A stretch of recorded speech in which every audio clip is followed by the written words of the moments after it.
نحمده ونصلي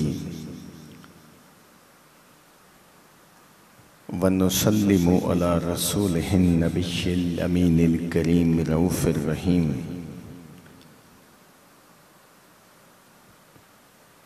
أما بعد فأعوذ بالله من الشيطان الرجيم. بسم الله الرحمن الرحيم. خيركم من تعلم القرآن وعلمه. صدق الله المولانا العظیم. آقائے کل جہاں، تاجدار محشر، دولائے عرش، زینت فرش، حبیب کبریا، شہن شاہ لامکان، رسول محمد صلی اللہ علیہ وسلم، آپ کی مہربان، کریم اور رحیم بارگاہ میں بڑی عقیدت اور بڑی محبت پیدا ہو جائے، مل کے درود پاک پیش کیجئے. اللہم صلی علی سیدنا و مولانا محمد صلی اللہ علیہ وسلم. اللہم صلی علی سیدنا و مولانا محمد صلی اللہ علیہ وسلم. اللہم صلی علی سیدنا و مولانا محمد صلی اللہ علیہ وسلم. خدا کرے ہم سب کے مولا کریم کا نام ہمیشہ بلند رہے. خدا کرے ہمارے محبوب آقا، ہماری جان، ہمارا ایمان، ہمارا مان، رسول اکرم صلی اللہ علیہ وسلم، آپ کی شان ہمیشہ بلند رہے. عزیز دوستو، مل کے سارے یہ دعا کرو، رب سونا ہم سب کو، ہماری نسلوں کو انشاءاللہ عز و جل قیامت تک آنے والی ہماری نسلوں کی نسلوں کو نبی رحمت صلی اللہ علیہ وسلم آپ کی پکی سچی محبت نصیب فرمائے. اللہ رب العزت کا کروڑ ہا شکر ہے کہ آج ہم سورۃ المائدہ شریف کے 7ویں حصے میں شامل ہوئے بیٹھے ہیں. مالک ہم سب کو قرآن سمجھنے کی، قرآن پاک پہ عمل کرنے کی توفیق عطا فرمائے. عزیز دوستو، کوئی دوسری رائے نہیں ہے کہ نبی اکرم صلی اللہ علیہ وسلم کو منبع معجزات بنایا گیا. نبیوں سے تو کسی وجہ سے معجزے ادا ہوتے تھے، لیکن میرے کریم آقا جہاں جہاں قدم رکھتے تھے معجزے ادا ہوتے تھے. لیکن اللہ کا فضل دیکھیں، اللہ کا کرم دیکھیں، اللہ کا احسان دیکھیں. آج تقریباً 1500 سال گزر گئے، لیکن جو آپ کا سب سے بڑا معجزہ تھا قرآن پاک، الحمدللہ رب العالمین آج بھی ہم میں موجود ہے. یہ رب کا احسان، رب کا فضل، رب کا کرم ہے میں مکہ مدینہ جب بھی حاضر ہوا تو میں نے رب کا شکر ادا کیا کہ مالک یہاں لوگ قرآن کو جوتوں کے اوپر رکھ کے پڑھتے ہیں، کوئی سر کے نیچے رکھتا ہے تھک جاتا ہے، مالک یہ تیرا کرم نہیں تو اور کیا ہے کہ تو نے ہمیں یہ سمجھ عطا فرمائی ہے کہ یہ کتاب جوتوں یا سروں کے نیچے رکھنے والی نہیں بلکہ اس کو تو سروں کا تاج بنایا کرتے ہیں۔ اور یہ فیضان یاد رکھیے جملہ، یہ سارا فیضان اولیاء کاملین کا احسان ہے ہمارے اوپر۔ حضرت صوفی برکت علی لدھیانوی رحمت اللہ علیہ آپ فرماتے ہیں کہ ادب ایسی ایک تسبیح کا نام ہے جس کا ایک دانہ ٹوٹ جائے فیض کے سارے راستے منقطع ہو جاتے ہیں۔ ادب کا دامن ہاتھ سے نہیں چھوٹنا چاہیے۔ تو اللہ کے فضل سے ہم اللہ کی مہربانی سے اس کا ادب کرتے ہیں، لیکن اسی ادب کے ناطے اس کو اتنا اوپر رکھ دیتے ہیں کہ دوبارہ چومنا پڑھنا بھی نصیب نہیں ہوتا، تو یہ مناسب نہیں ہے۔ سورۃ المائدہ شریف 91 نمبر آیت، بسم اللہ الرحمن الرحیم، ارشاد ہوتا ہے کہ اللہ کا حکم مانو اور اللہ کے رسول کا حکم مانو اور ہوشیار ہو کے رہو، پھر بھی اگر تم پھر جاؤ تو پھر ہمارے رسول کا تو حق تھا تم پر پیغام پہنچا دینا، سو وہ پیغام پہنچا چکے ہیں۔ اب یہ آیت مبارکہ نازل کب ہوئی؟ نبی کریم صلی اللہ علیہ وسلم جب دعوت دیتے تھے تبلیغ کے لیے، دین اسلام کے لیے، توحید کے لیے، تو نبی پاک صلی اللہ علیہ وسلم کا پورا مشن اور پوری توجہ اور پوری کیفیت آپ کی یہ ہوتی تھی کہ جس تک پیغام جائے وہ سارے اللہ کے فضل میں شامل ہو جائیں۔ حضور کے دل میں نیت یہ ہوتی تھی۔ اب یہاں پہ ایک حدیث شامل کرتا چلوں، یاد رکھیے نبی کریم صلی اللہ علیہ وسلم آپ ہی کا فرمان عالی شان ہے۔ سرکار نے فرمایا میرے صحابہ جتنے انبیاء آئے، رسول آئے، پیغمبر آئے، سارے ہی بہت ستائے گئے ہیں، سارے ہی بہت ستائے گئے ہیں، لیکن یہ رب کا حکم تھا، میرے رب کا، جو ہم نے سر خم تسلیم کیا، تمام پیغمبروں اور رسولوں سے بڑھ کے مجھ محمد کو ستایا گیا ہے۔ لیکن دیکھیے آپ، جو نبی ایک حد تک ستایا جانے کے بعد برداشت نہ کر سکا، بددعا دی، امت کا بیڑا غرق۔ بہت سے انبیاء سے یہ معاملہ ایسے ہی ادا ہوا، لیکن قربان آمینہ کے لال تیری مہربان اداؤں پہ قربان۔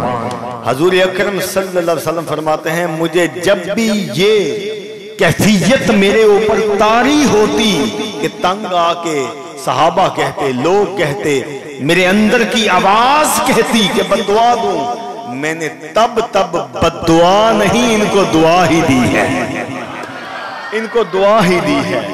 اور دعا دے کے بھی سرکار فرماتے تھے میں ان کو کیسے بددعا دے دوں، یہ جانتے ہی نہیں میں کون ہوں، یہ جانتے ہی نہیں میں کون ہوں۔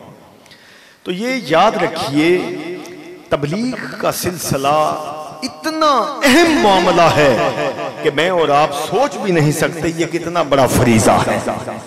اس کے لیے اللہ رب العزت کتنی تاکیدیں فرماتا ہے۔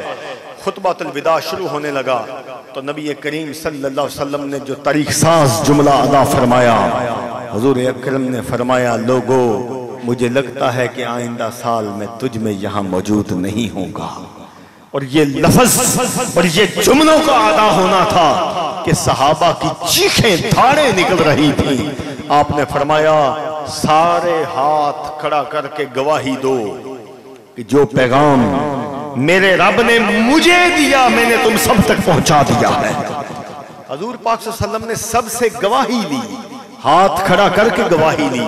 آپ نے فرمایا گواہی دو کہ جو پیغام میرے یار کی طرف سے آیا میں آسان طریقے سے تم کو پہنچا کے جا رہا ہوں۔ یہ ہے تبلیغ کا معاملہ۔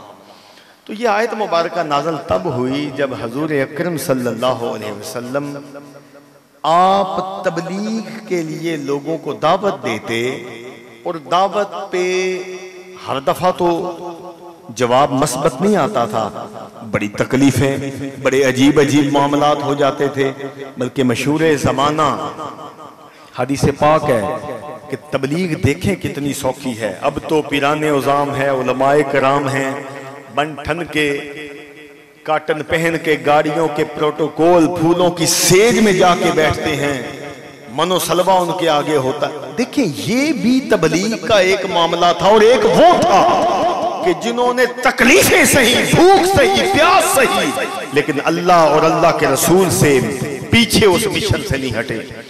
اس لیے یاد رکھیں جب بھی اس معاملے میں کوئی تکلیف آئے، کوئی مشکل آئے، کوئی امتحان آئے تو کبھی بھی گھبرانا نہیں ہے، اللہ کے حبیب کی سنت سمجھ کے اس کو ادا کرنا ہے۔ اب دیکھیے نبی پاک صلی اللہ علیہ وسلم کے ساتھ جو سخت معاملے، ان میں سے صرف ایک معاملے کو میں بیان کرنے لگا ہوں۔ تبلیغ کیا ہے؟ مکے کے صحن میں خانہ کعبے کے روبرو، مکہ کے صحن میں خانہ کعبہ کے روبرو رسول اکرم صلی اللہ علیہ وسلم نے جب سب سے پہلے کھلی تبلیغ کی تو قریش مکہ نے بڑا زور آور حملہ آپ پہ کیا۔ اس حملے میں صحابہ کو مارا، نبی اکرم صلی اللہ علیہ وسلم کا سر پھوڑا گیا، جناب ابو بکر صدیق کو اتنا مارا گیا کہ سمجھا یہ مر گئے ہیں تو چھوڑ دیا۔ نبی صلی اللہ علیہ وسلم کو کہا آپ بھی گھر چلے جائیے، حضور گھر تشریف لے گئے۔ دیکھیں اتنی سختی کی گئی، ابو بکر کو ایسے چھوڑا اس حال میں کہ مر چکا ہے، صحابہ کو مارا پیٹا، حضور کا سر پھوڑا گیا، گھر تشریف لے گئے، کہا جی گھر چلے جائیں، آپ گھر چلے گئے۔ حدیث پاک میں آتا ہے کہ حضرت ابو بکر کو ان کے والی پیچھے سے آئے اور اس حالت میں اٹھا کے لے کے گئے کہ یہ مر چکے ہیں، کر لے گئے، مرم پٹی کی، دارو دوا لگایا، آنکھ کھلی، ہوش آئی، مار پیٹ کتنی ہوئی، اور اس مار پیٹ کے عالم میں جس کی وجہ سے مار کھائی ہے، بندے کو تکلیف ہوتی ہے کہ مجھے یار اس کی وجہ سے مار پڑ گئی، قربان ابو بکر صدیق تیرے قدموں پہ قربان، آنکھ کھلی اس تکلیف کے عالم میں، تو زبان ہلی کہ میرے کریم آقا کا کیا حال ہے، میرے حضور کیسے ہیں؟ جواب دینے والوں نے کہا آپ ٹھیک ہیں، کہا نہیں، جب تک میں اپنی آنکھوں سے نہ دیکھوں گا مجھے چین نہیں آنا، مجھے لے کے چلو آپ کی بارگاہ میں۔ کہا ہم پیغام دیتے ہیں، حضور تشریف لے آتے ہیں، آپ کی حالت نہیں ہے۔ علامہ قاضی عیاض رحمۃ اللہ علیہ فرماتے ہیں جناب ابو بکر نے کہا یہ بے ادبی ہو جائے گی، میں ہی جاؤں گا اپنے کریم آقا کی بارگاہ میں۔ جب حضور کی بارگاہ میں پہنچے، آپ کو دیکھا تب ابو بکر کو چین آیا۔ اب دوسری طرف جب حضرت امیر حمزہ تشریف لائے تو کسی نے خبر دی کہ آپ کے بھائی، آپ کے بھتیجے جناب رسول اکرم صلی اللہ علیہ وسلم کا نام لیا کہ ان کا سر پھوڑ دیا ہے ابو جہل نے۔ امیر حمزہ قربان جائیں، میرے والد محترم، تاریخ آئینہ تصوف ہمارے سلسلہ چشتیہ کی بہت بڑی کتاب اور بہت خوبصورت انداز میں لکھی گئی، فرمایا کرتے تھے کہ اس میں درج ہے کہ نبی کریم صلی اللہ علیہ وسلم آپ نے اللہ کے حضور دعا فرمائی تھی جناب سیدنا امیر حمزہ آپ کے لیے کہ مالک میں چاہتا ہوں میرے مدینے کا باطن کا جو نظام ہے، باطن، اس باطن کے نظام کا گورنر امیر حمزہ کو بنا دیا جائے۔ حضور فرماتے ہیں کہ میں نے یہ دعا کی، اللہ کا پیغام آیا، محبوب آپ کہتے ہیں مدینے کا باطنی گورنر امیر حمزہ کو بنا دیا جائے، ہم چاہتے ہیں پوری روئے زمین کا گورنر باطن کا امیر حمزہ ہو جائے۔ تو وہ امیر حمزہ، یہ مفت میں ٹیگ، یہ مفت میں پروٹوکول، یہ مفت میں آج بیٹھ کے 1500 کلومیٹر دور ہم ان کے نعرے مار رہے ہیں، یہ مفت میں نہیں ہوتا۔ بغیر قربانی کے یاد رکھیے کچھ نہیں ملا کرتا۔ امیر حمزہ کو پتا چلا کدھر ہے ابو جہل؟ جی مکے کے سین میں ہے. اس کا سر پھوڑا، سر پھوڑ کے حضور کی بارگاہ میں پہنچے. حدیث پاک میں ہے کہ جب امیر حمزہ رضی اللہ تعالیٰ عنہ حضور کے گھر پہنچے تو آپ کمرے کے ایک کونے میں بیٹھے تھے سر جھکا کے. سر پھٹا ہے، پٹی لگی ہے. امیر حمزہ گئے، جا کے پیغام دیا کہ میں بدلہ لے آیا ہوں. حضور خوش نہیں ہوئے، کیونکہ یہ اصول تھا کہ جب بدلہ لیا جاتا تھا تو خوشی ہوتی تھی. خوش نہیں ہوئے. کہا خوش کیوں نہیں ہوئے ہیں؟ کہا میں تو خوش تب ہوں گا جب آپ وہ کلمہ پڑھیں گے جو میرے رب نے مجھے عطا فرمایا ہے. اب دیکھیں کتنی بڑی بات ہونے لگی ہے. حضرت امیر حمزہ نے کہا کہ بھتیجے پھر تو خوش ہو جائے گا؟ کہا پھر میں خوش ہو جاؤں گا. پڑھا کلمہ جیسے پڑھاتا ہے. آپ نے فرمایا غسل کیجئے. غسل کروایا، کپڑے بدلے، حاضر ہوئے. حضور نے سینے لگا کے کہا پڑھیے اشہد ان لا الہ الا اللہ واشہد ان محمد رسول اللہ. حضرت امیر حزمہ نے، امیر حمزہ آپ نے کلمہ پڑھا. حضور کا چہرہ خوشی سے چمک اٹھا. بات کرنے کا مقصد یہ ہے کہ عزیز دوستو، محبت کا حق یہ ہے جیسے یار راضی ہو وہ کر کے دکھا دو. تو حضور پریشان ہوتے تھے. رب نے کہا سونیا پریشان کیوں ہوتا ہے؟ تیرا پیغام تو تھا پیغام دے دینا. اب جن کے سینوں میں ایمان کی ایک روشنی کا ایک قطرہ بھی موجود ہے وہ تیرے پیغام جانے تک وہ اس سے محروم نہیں رہے گا. آپ کے علم میں ہونا چاہیے. بہت بڑی بات کرنے لگا ہوں. علامہ صاحب، خانہ کعبہ جانے والی ہر آنکھ کعبے کو دیکھ کے نہیں رویا کرتی. یہ ہم نے اپنی آنکھوں سے دیکھا ہے. تمہارے اندر ایمان کا جذبہ کتنا ہے، تمہارے اندر ایمان کا نور کتنا ہے.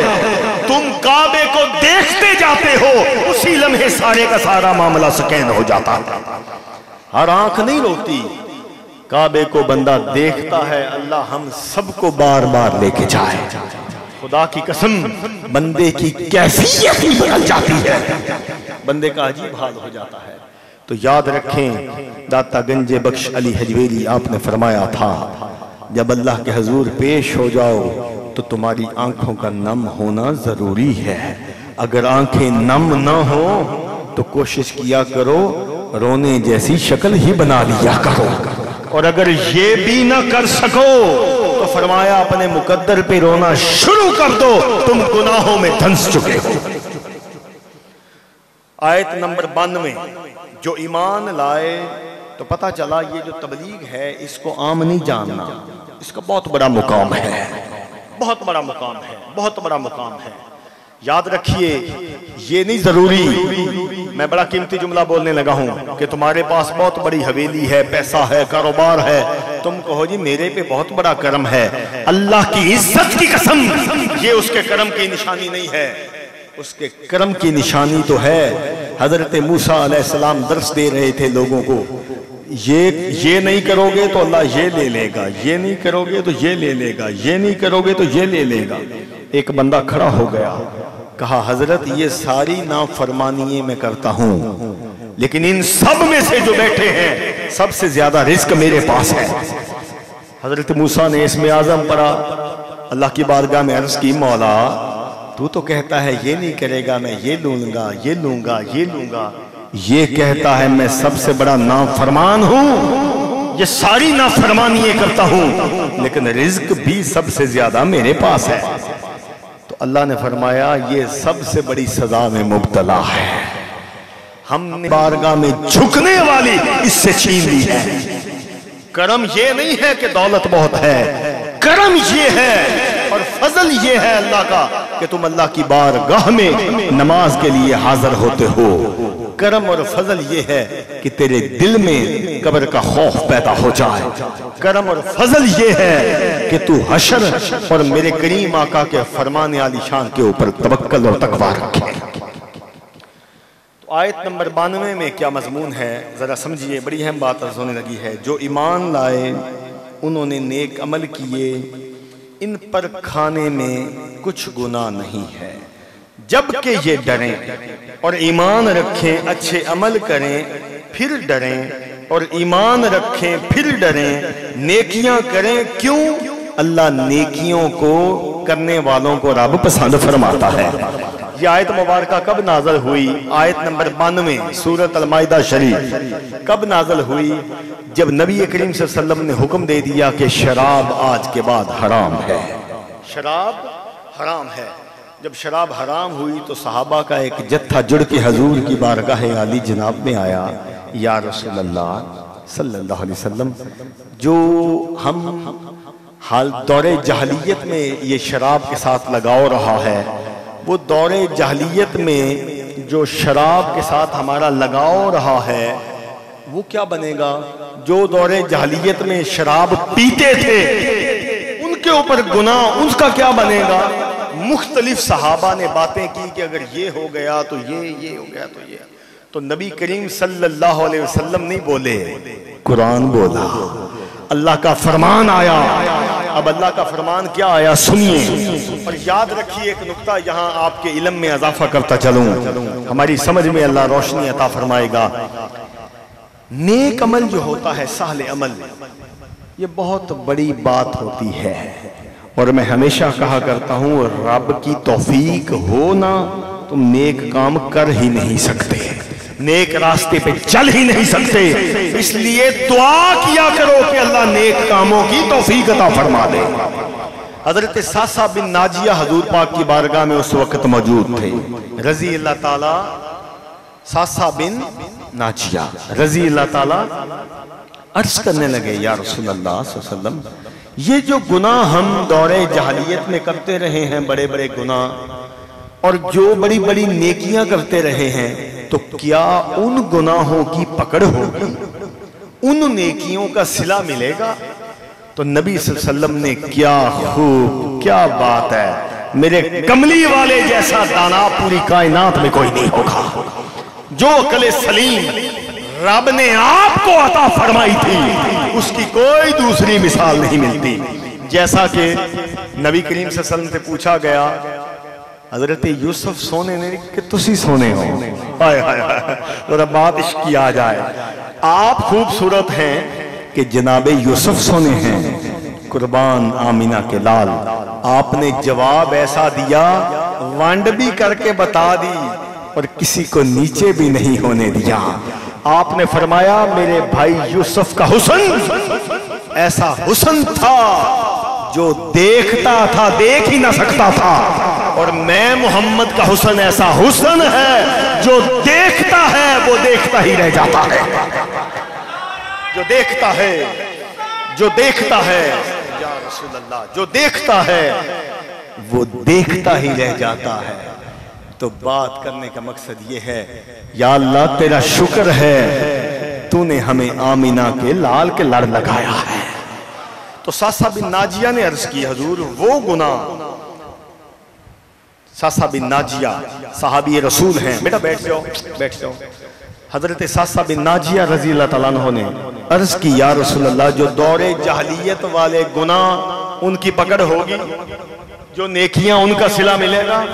اب حضور نے متعجبانہ انداز سے مسکرا کے کہا، ساسا کون سی نیکیاں ہیں ہمیں بھی تو بتاؤ جو تمہیں لگتا ہے کہ یہ نیکیاں کی ہیں۔ سنو جواب جناب ساسا بن ناجیہ رضی اللہ تعالیٰ عنہ کا۔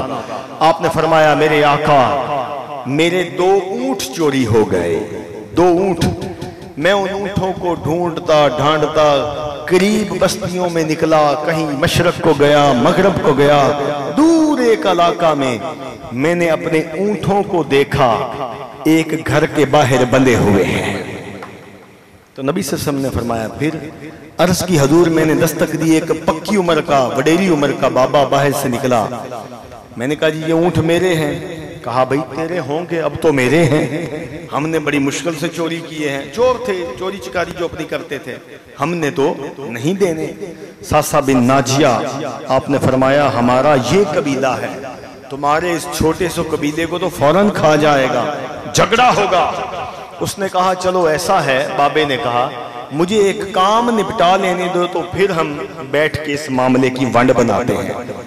ساسا بن ناجیہ کہتے ہیں میں بیٹھ گیا، بابا ہاتھ میں ایک چھوٹی بچی چیختی چلاتی لے کے نکلا، میں نے کہا کدھر لے کے جا رہے ہو؟ کہا جی اس کو زندہ دفن کرنے. ساسا فرماتے ہیں میں دوڑا, میں نے کہا بات سنو, یہ بچی مجھے دے دو, یہ اونٹ تم لے لو. بچی مجھے دے دو, اس کو دفناؤ نا, بچی مجھے دے دو, اونٹ تم لے لو. بابے نے کہا پھر 3 اونٹ لوں گا اس بچی کے بدلے. کہا میں 3 دے دوں گا. حضرت ساسا فرماتے ہیں میرے ساتھ ایک بندہ اس نے روانہ کیا 2 اونٹوں پہ, ایک اونٹ پہ میں اور بچی اور ایک اونٹ پہ وہ بندہ. میرے ساتھ گیا, ایک اونٹ میں نے زبان جو ہو گئی, ایک اونٹ دے کے 3 اونٹ کے بدلے ایک بچی میں نے لے لی. میرے کریم آقا پھر مجھے جدھر پلتا چلتا تھا 3 اونٹ دے آتا تھا, بچی لے آتا تھا. میرے حضور میں نے اپنی ساری زندگی میں 320 بچیوں کو زندہ دفن ہونے سے بچایا ہے. اونٹ دیتا رہا, بچیاں بچاتے رہا. نبی پاک صلی اللہ علیہ وسلم نے جو ہی سنا, آنکھیں نم, حضور کی آنکھوں سے آنسو جاری ہیں, سینے لگا کے کہا میرے مالک ساسا بن ناجیہ پہ تیرا مصطفیٰ راضی ہے, سونیا تو بھی راضی ہو جا. آپ نے فرمایا بھائی تیری یہ نیکی تو قبول ہی قبول ہے, اور جو سوال تیرا تھا کہ گناہ, تو جب توبہ کر کے تو نے کہا تھا اشہد ان لا الہ الا اللہ, رب نے تیرے چھوٹے بڑے سارے گناہوں کو معاف فرما دیا تھا. تو اسی مضمون کو اللہ اس آیت میں بیان کرتا ہے کہ جنہوں نے شراب پہلے پی دورہ جہلیت سے, پھر توبہ کی, معافی. جو فوت ہو گئے پہلے جب حکم حرام نہیں تھا, معافی. لیکن یہاں پہ ایک بڑی عجب بات جس کو رب نے 3 دفعہ اس آیت میں ذکر کیا ہے. رب نے فرمایا ہے جو ایمان لائے, نیک عمل کیے, انہیں کھانے پر کوئی گناہ نہیں, لیکن جب کہ یہ ڈریں. پھر اللہ فرماتا ہے ایمان رکھیں, اچھے عمل کریں, لیکن اللہ سے ڈریں. پھر اللہ فرماتا ہے ایمان رکھیں, اللہ سے ڈریں. 3 دفعہ رب نے کہا ہے مجھ سے ڈرو ڈرو ڈرو. یاد رکھو اللہ اس آیت میں اس مضمون کو بیان کرتا ہے کہ تو جو گناہ کر بیٹھا ہے تو اب ڈر اس کے اوپر, شرمندہ ہو, میری بارگاہ سے استغفار کے رشتے کو جوڑ. مولانا رومی کی مثنوی کھولیں تو پہلا شعر لکھا ہے کہ بندے اگر تجھ میں کوئی عیب نہیں ہے تو چوڑا نہ ہو کہ میرے وجہ تے گناہ تے عیب ہے ہی نہیں. آپ نے فرمایا ہے ہو سکتا ہے تیرے اندر وہ عیب پیدا ہو جائے. ہمیشہ اللہ سے پناہ مانگ کہ مالک مجھے تو بچا کے رکھ, میں بچ جاؤں, میں اس قابل نہیں ہوں. تو اس لیے اللہ سے ڈرتے رہو, ڈرتے رہو, ڈرتے رہو. اس کو ہمیں ڈرا کے سکون نہیں ملتا, وجہ اور ہے. بابا گنج شکر فرید, میرے حضور فرید الدین گنج شکر رضی اللہ تعالیٰ عنہ, آپ سے کسی نے پوچھا جی اللہ سے عشق کامل ہو جائے اس کی نشانی کیا ظاہر ہوتی ہے؟ رب سے جب عشق کامل ہو جائے کون سی ایسی نشانی یا کون سا ایسا عمل ہے جو ہم سے ظاہر ہونا شروع ہو جاتا ہے؟ قربان میرے فرید, آپ نے فرمایا یہ توکل جب پیدا ہو جائے کہ رب ہر وقت دیکھ رہا ہے تو سمجھنا تیرا اس سے پیار پیدا ہو چکا ہے. حضرت خواجہ غلام فرید کوٹ مٹھن والے, آپ سے کسی نے پوچھا یہی سوال 500 سال بعد آپ سے پوچھا گیا, حضرت اللہ سے عشق کامل ہو جائے تو پھر اس کی نشانی کیا ظاہر ہوا کرتی ہے؟ آپ نے مسکرا کے سرائکی میں ایک جملہ بولا, آپ نے فرمایا جداں ہر صورت وچ یار ڈٹھم, جب ہر صورت میں یار نظر آنے لگ جائے تو سمجھنا تمہارا عشق اس سے کامل ہو چکا ہے. تیرے ہندیاں سندیاں محبوباں, تیرا مجرم ہاں جے میں ہواں, سو تیری سونیاں تُیوں ہی ہیں, اوے ہوئے شرک آیاں جے میں ہواں. یاد رکھیں اللہ سے عشق کامل کرنے کی کوشش کرو, اللہ سے محبت اور پیار کے پیچھے کو ڈالنے کی کوشش کرو. آیت مبارکہ 93 سورۃ المائدہ شریف, اے ایمان والو ضرور اللہ ان شکاروں کے ذریعے جن تک تمہارے ہاتھ اور نیزے پہنچ سکیں تمہارا امتحان لے گا تاکہ اللہ پہچان سکے کہ کون اس سے بن دیکھے ڈرتا ہے. صلح حدیبیہ کے موقع پر نبی کریم صلی اللہ علیہ وسلم کے ساتھ سینکڑوں صحابہ کا لشکر ہے، اور صحابہ فرماتے ہیں یہ آیت مبارکہ کب نازل ہو رہی ہے؟ صحابہ فرماتے ہیں حضور اکرم صلی اللہ علیہ وسلم کی معیت میں حدیبیہ کے موقع پر بھوک سے برا حال ہے، راشن وہ ہے جو ختم ہو چکا ہے۔ فرماتے ہیں کہ احرام کی حالت میں تھے، علمی مسئلہ ہے سمجھ لیجئے، احرام کی حالت میں شکار منع ہے، لیکن اگر پانی میں ہو تو پھر شریعت حکم نرم کر دیتی ہے۔ پانی کے اندر احرام کی حالت میں ہو تو شکار تم کر سکتے ہو، لیکن اگر خشکی میں ہو اور احرام کی حالت میں ہو تو شکار تم پر حرام ہے۔ اب سارے صحابہ احرام کی حالت میں ہیں، نبی پاک ساتھ ہیں، مکہ پہنچے، انہوں نے آگے وہ معاملہ کرنے نہ دیا، حج عمرے کا سختی کی۔ مال وہ تھا جو راشن ختم ہو چکا تھا۔ صحابہ حق فرماتے ہیں بھوک سے برا حال، شکار آیا، اتنا آیا کہ نیزے سے پرندے کو پکڑیں تو بڑی دور کی بات ہے، ہمارے جانوروں کی گردن پہ دو دو پرندے بیٹھے ہوتے تھے، ہم پکڑ سکتے تھے لیکن پکڑا نہیں۔ کیوں نہیں پکڑا؟ کیونکہ رب کا حکم ہی نہیں ہے۔ نبی صلی اللہ علیہ وسلم فرماتے ہیں اللہ رب العزت نے پھر یہ آیت مبارکہ نازل فرمائی، فرمایا محبوب ہم نے آزما لیا ہے، یہ جو تجھ سے وفا کرنے والے ہیں یہ پکے ہیں، تجھ سے پکی محبت کرتے ہیں۔ یاد رکھیے عزیز دوستو، ہمارا سب کا یہ حال ہے، ہم دین کے پیچھے بھی بھاگتے ہیں، دنیا کے پیچھے بھی بھاگتے ہیں، نہ دین پورا مل رہا ہے نہ دنیا پوری مل رہی ہے۔ کسی دیوانے نے شعر کہا تھا کہ اس نو نہ کدی ماہی ملے آ او جیڑا دو گھراں دا سانجا او اکو پاسا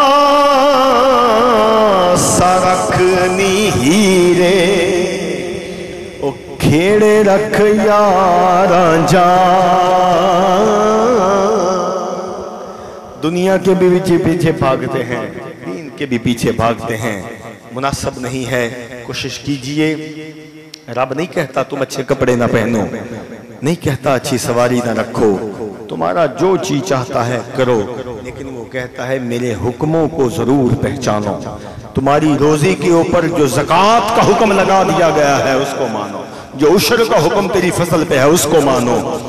رب کہتا ہے میرے معاملوں کو ادا کرتے رہنا تیرا کام ہے، تجھ پہ سمندر اپنے فضل کے کھولتے رہنا میرا کام ہے۔ آیت مبارکہ اے ایمان والو ایسی باتیں نہ پوچھو جو تم پر ظاہر کی جائیں اور تم کو بری لگیں، اور اگر تم اس وقت پوچھو گے جب قرآن نازل کیا جا رہا ہے تو تم پر وہ چیزیں ظاہر کر دی جائیں گی، اور اللہ ان کو معاف کر چکا ہے، بخشنے والا اور حلیم ہے۔ یہ آیت مبارکہ کب نازل ہوئی؟ توجہ ہے آپ کی؟ نبی کریم صلی اللہ علیہ وسلم من موج دریا آپ کا سمندر رحمت والا جوش میں تھا، آپ نے فرمایا صحابہ کے جرمت میں بیٹھ کے حضور نے فرمایا مجھ سے جو کوئی جو کچھ پوچھنا چاہتا ہے پوچھ لے۔ حضور نے فرمایا صلی اللہ علیہ وسلم، آپ نے فرمایا مجھ سے جو کوئی جو کچھ جو بھی پوچھنا چاہتا ہے پوچھ لے۔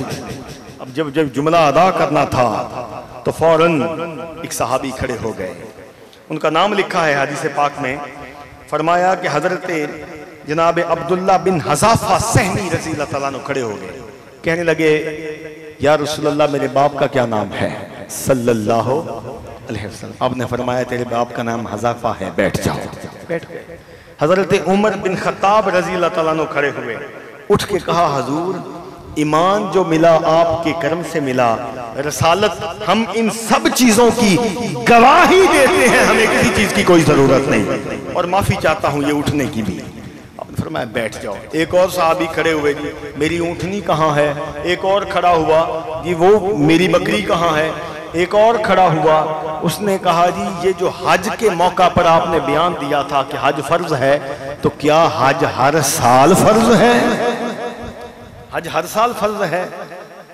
تو آپ نے خاموشی اختیار کی. اس نے دوبارہ سوال کیا یا رسول اللہ حج ہر سال ہی فرض ہے؟ آپ نے فرمایا بیٹھ جاؤ, جس بات کا میں جواب نہ دیا کروں خاموش ہو جایا کرو. اگر میری زبان سے نکل جاتا ہاں حج ہر سال فرض ہے تو رب نے ہر سال ہی فرض قرار دے دینا تھا. میں کہتا ہوں کس کس بات سے مقام مصطفیٰ پہچانو گے؟ جس کے لب ہل جائیں تو ایمان کے حصے بننا شروع ہو جاتے ہیں. آپ نے فرمایا بیٹھ جاؤ. اگر میں نے کہہ دیا ہاں فرض ہے تو رب نے ہر سال ہی حج کو فرض قرار دے دینا تھا. اس لیے یاد رکھیں یہ چھوٹی چھوٹی چیزوں کو فوکس کریں. نبی پاک صلی اللہ علیہ وسلم نے, میں لوگوں کو عام جملہ کہا کرتا ہوں, سمجھنے والی بات ہے, ذرا سمجھ لیجئے گا سارے. کچھ بھی کرو جیسے دل ہے کھاؤ پیو, جو دل ہے کرو, اللہ اور اس کے رسول کے حکم سے نہ ٹکرایا کرو. جو فرمان میرے اللہ اور اللہ کے محبوب نے قرآن میں نازل فرما دیا ہے سر جھکا کے سر خم تسلیم کر لو. آخری آج کی آیت مبارکہ فرماتے ہیں اور جب ان سے کہا جائے وَإِذَا قِيلَ لَهُمْ تَعَالَوْا, جب ان سے کہا جائے کہ جو اللہ نے نازل فرمایا ہے اس کی طرف آؤ, اس کے رسول کی طرف آؤ, تو کہتے ہیں ہمیں کافی ہے جس پر ہمارے باپ دادا قائم تھے ہم بھی قائم رہیں گے. اب یہ آیت مبارکہ کب نازل ہوئی؟ نبی کریم صلی اللہ علیہ وسلم جب دعوت تبلیغ دیتے تھے کفار کو تو وہ بڑی بڑی باتیں کرتے تھے, بھئی ہم میں سے ہی تو ہے, تو ہم میں سے تو ہے.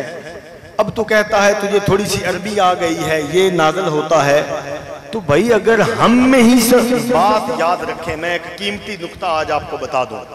میں رات بھی محترم بھائی سے بات کر رہا تھا. نبی کریم صلی اللہ علیہ وسلم آپ کی ذات مبارکہ کا یہ زندہ معجزہ ہے. جو میرے کریم آقا سے محبت نہیں کرتا اس کی زبان پر بھی اللہ اپنے حبیب کی محبت کی داستان کو نہیں آنے دیتا. وَإِذَا قِيلَ لَهُمْ تَعَالَوْا إِلَىٰ مَا أَنزَلَ اللَّهُ بِالرَّسُولِ رَأَيْتَ الْمُنَافِقِينَ يَصُدُّونَ عَنْكَ صُدُودًا. رب فرماتا ہے محبوب منافقوں کی نشانی یہ ہے جب ان کو بلایا جائے میری طرف آتے ہیں تیری طرف نہیں آتے. تو یاد رکھیں یہ نشانی ہے. اور کریم آقا سے جس کی زبان پر محبت ہوگی اس کے دل میں بھی حضور کی محبت ہوگی. تو قریشیوں نے باتیں کسنی, بھئی اب یہ کون سی بڑی بات ہے, ہم میں ہی ہے, تو ہمارے اندر پیدا ہو کے ہم سے ہو کے تو کہتا ہے نبی ہیں. عربی آتی ہے تو ہم بھی کوئی عربی دان لے آتے ہیں. حدیث پاک میں ہے کہ وہ ایک تگڑا عربی دان کہیں سے لے آئے کہ جس کو عربی زبان کے اوپر عبور تھا. جسٹس پیر محمد کرم شاہ الازہری رحمۃ اللہ علیہ نقل فرماتے ہیں ایک عربی دان لے آئے جس کو عربی کے اوپر عبور تھا. اس کا کام یہ تھا, اس نیت اور اس مقصد سے لے کے آئے کہ تیرا کام ہے نعوذ باللہ آپ کو جھوٹا کرنا. اب حضور مکہ کے صحن میں ہیں. یہ حدیث جب یہ معاملہ جب ادا ہوا حرم کے صحن میں مکہ کے اندر حضور بیٹھے ہیں, قریشی پیچھے کھڑے ہیں. اس عربی دان کو سارا سمجھا پڑھا کے بھیجا کہ تو نے جانا ہے, وہ بیٹھے ہیں, تیرا کام ہے ان کو جھوٹا کرنا, ہمارا کام ہے آ کے پریشر ڈال دینا. کہا جی ٹھیک ہے. اب عربی دان چلا اپنے قدموں پہ, جب پہنچا حرم کے صحن میں نبی کریم صلی اللہ علیہ وسلم آپ کے چہرہ اقدس پہ نظر پڑی. پیچھے قریشی ہیں جو نظر آ رہے ہیں, آگے سرکار ہیں, درمیان میں وہ کھڑا ہے. حدیث پاک کے لفظ ہیں قریشیوں کو دیکھ کے کہتا جس کے قبضے میں میری جان ہے اس کی قسم. او بھائی یہ مکھڑا تو جھوٹ بول ہی نہیں سکتا, اور یہ مکھڑا تو جھوٹ بول ہی نہیں سکتا. اور حضور کے قدموں میں جا کے کہنے لگا جی مجھے بھی کلمہ پڑھائیے اپنے دین کا. کرم آج بالائے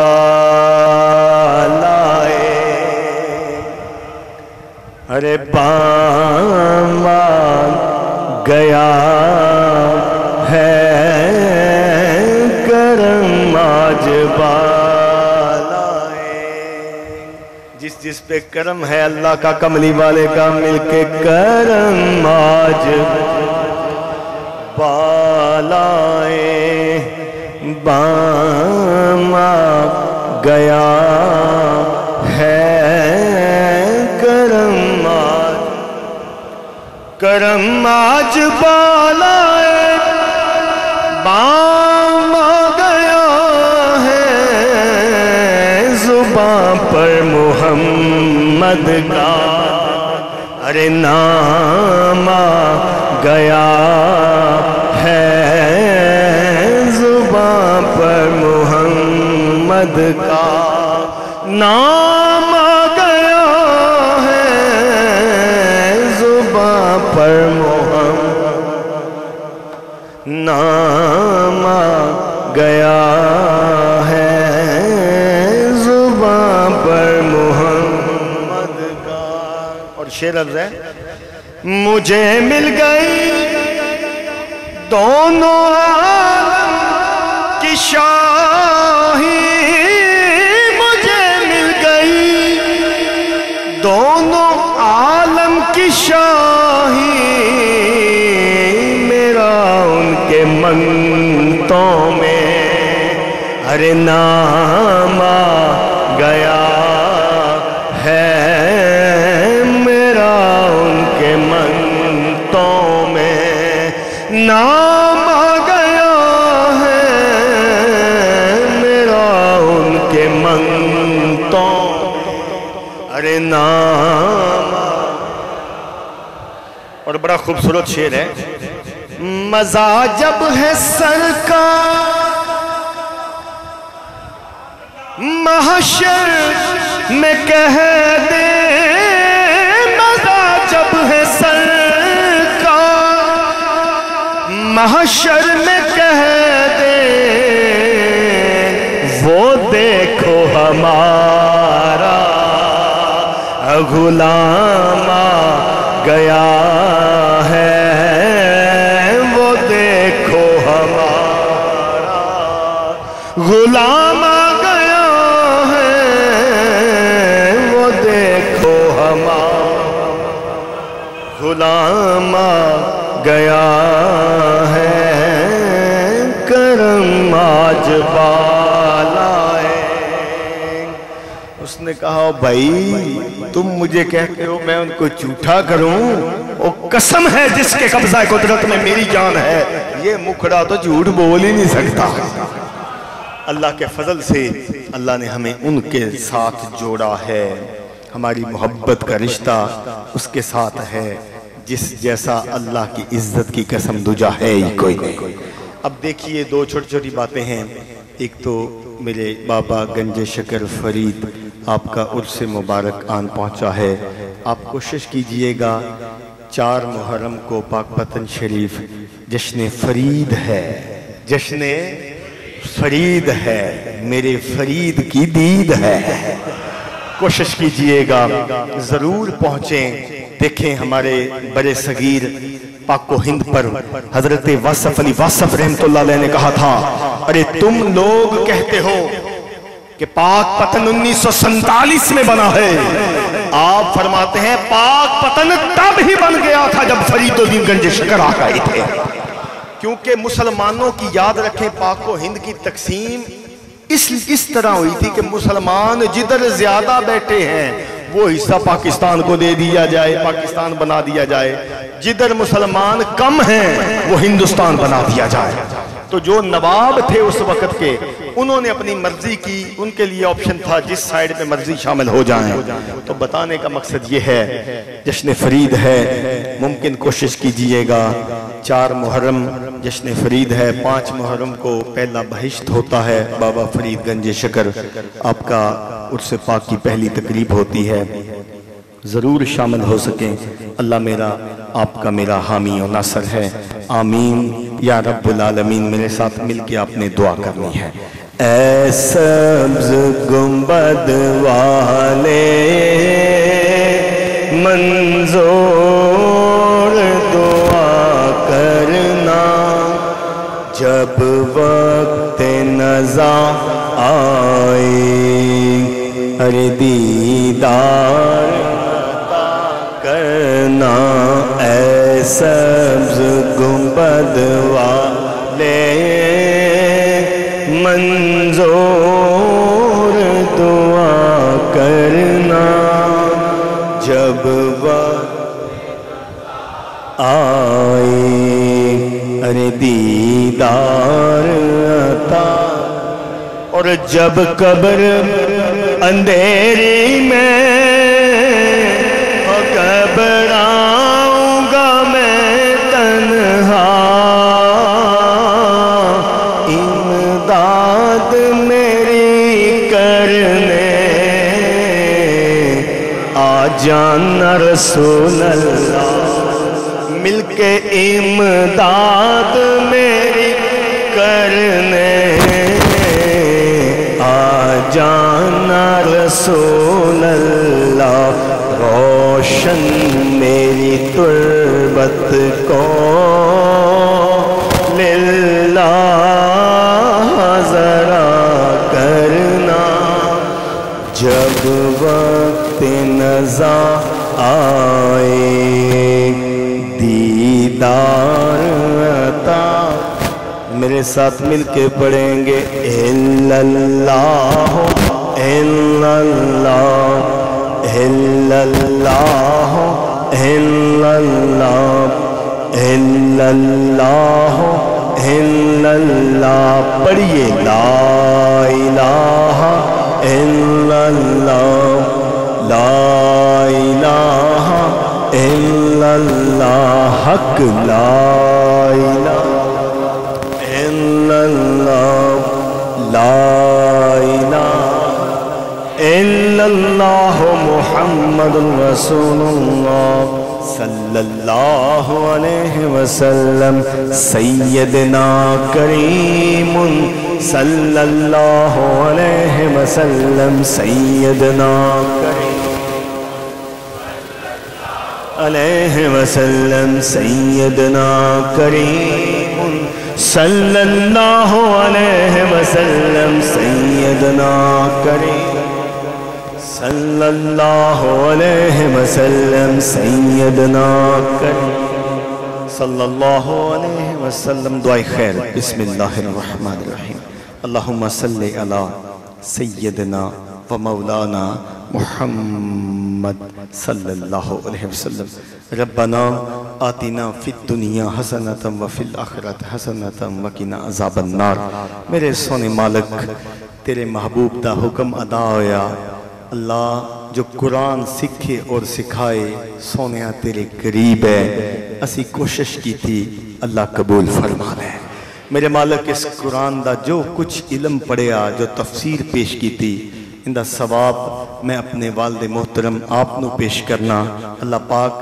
درجاتاں دی بلندی فرما دے مالک راضی ہو جا میری والدہ صاحبہ دی خیر فرما دے میرے مالک اسی جتنے حاضر بیٹھے جنہ جنہ دے ماں باپ ٹر گئے اللہ سب دی بخشش فرما اللہ جنہ دے سلامت انہ دا ادب کرن دی بھی سانو توفیق دے انہ نو تندرستی والی زندگی بھی عطا فرما جو بیمار مولا شفا دے دے جو پریشان حال پریشانی دور فرما دے اس کاوش وچ جس نے حصہ لیا اللہ سب دی اس اداوانو قبول فرما لے میری التجائے سب تے راضی ہو جا سب تے راضی ہو جا سب تے راضی ہو جا اسم اعظم یا حیو یا قیوم دے صدقے مالک ساڑی اس دعانو قبول فرما لے اجمعین یا حیو یا قیوم اللہ محمد چار یار حاجی خواجہ قطب فرید